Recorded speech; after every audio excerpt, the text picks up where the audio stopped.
Hey guys, first of all, thank you for tuning in.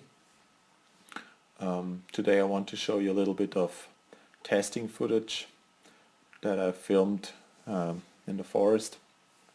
And here you can see me using the Linder Super Edge 2 knife. This knife is part of a line of knives made by a German company based in Solingen called Linder, and all these knives share the same type of handle. It's a craton handle, and but they have different blade shapes. And I chose the Super Edge 2, which has this semi-skinner type shape that is well suited for all types of hunting tasks like skinning or quartering or butchering a deer. But as you can see here, it also does quite well feather sticking. I mean, I don't have the best technique, but the knife does fairly well. And yeah, also as you can see here, light chopping with it. I mean, it's just a small stick, but it works. The grip works pretty well for that too.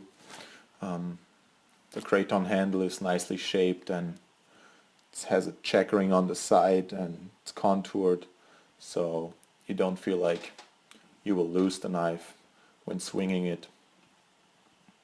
Of course, it doesn't have the length or the heft for being a really good chopper.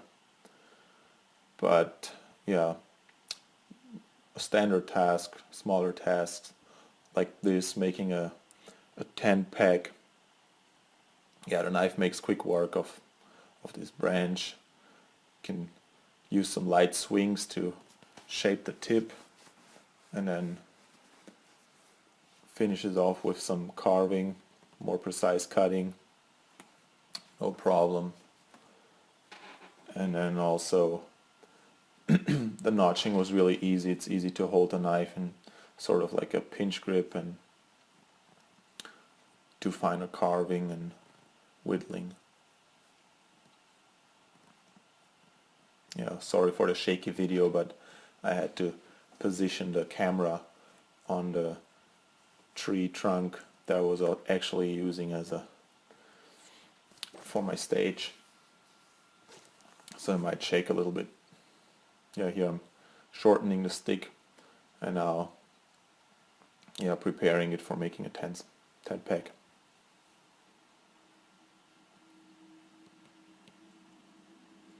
That's what I was talking about, pinching the knife. That's also a grip you use very often when you're skinning or butchering an animal.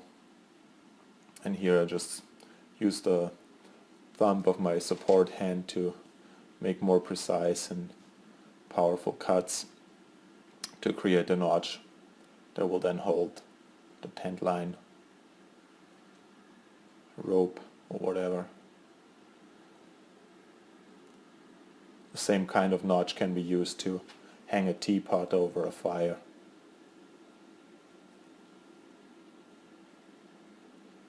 And as you see, it works. So here I attempted some a bit heavier duty chopping. Granted, it's still soft wood, fairly easy to chop and cut. But yeah, the knife did quite well actually. Did quick work of this little sapling, cut through it with ease. Yeah, and then I used this sapling to try a bit and batone with the knife.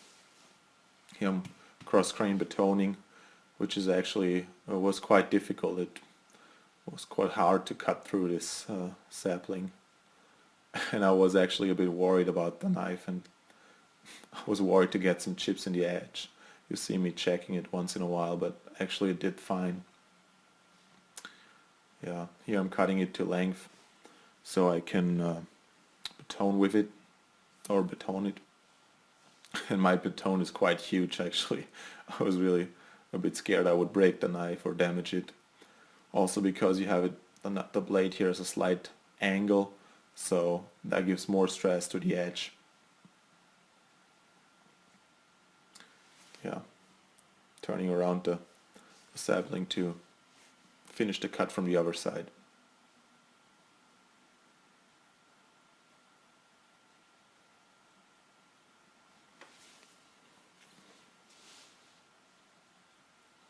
And here we go. We got our small piece for batoning ready, and that's probably about the size, maybe a little bit bigger of wood that I would batone with a knife that has about a 5-inch blade length. It's just, yeah, if it gets any bigger, it just gets too difficult, too tedious to me, so I just don't do it, or I use a bigger knife. But for smaller batoning jobs like this, it's no problem. The knife has an encapsulated tang that sits in the craton handle, so there's no metal to hand contact. But yeah, it has no abrupt edges at the transition between blade and handle and tang. It's all rounded.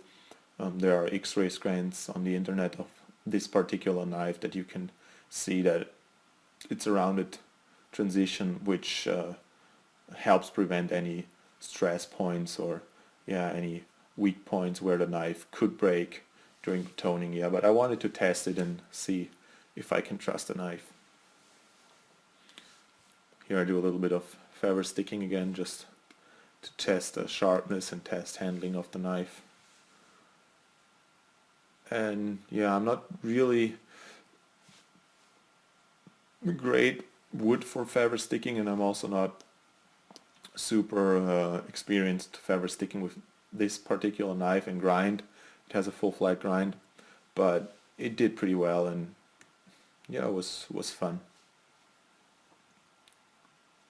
And also normal carving, you see it, you can deliver powerful cuts without any problem.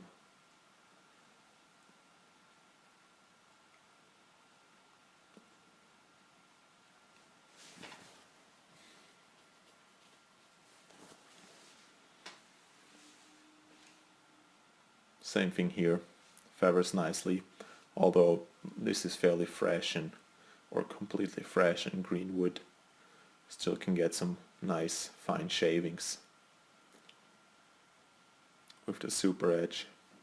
And doing all this work, the handle was really comfortable and no hot spots or anything like that. It's really a pleasure to use the knife. And if you're looking for craton handled outdoor hunting knife, all-purpose forest knife, you might check out the Master Hunter or the Fallen Even F1 or S1. They're all in the same category for me, but I really think the Super Edge is the best model because it has really good steel. It has this ATS 34 steel, Japanese steel. It's cryo hardened, and it's a really good steel that gets nice and sharp, but holds an edge also for a long time. Here I'm checking the edge for any nicks or anything with my thumbnail, seeing if it catches, but it seems pretty good still. No large nicks or anything. Yeah, and now I do a final paper cut test, and except for one little spot right at the belly of the knife at the front, it still cuts the paper really nice, and I'm really happy with the performance of the steel and of the knife in general. So, yep, as you see, cuts paper nicely, and by the way, no paper was left behind. Yeah, thanks for watching. Bye.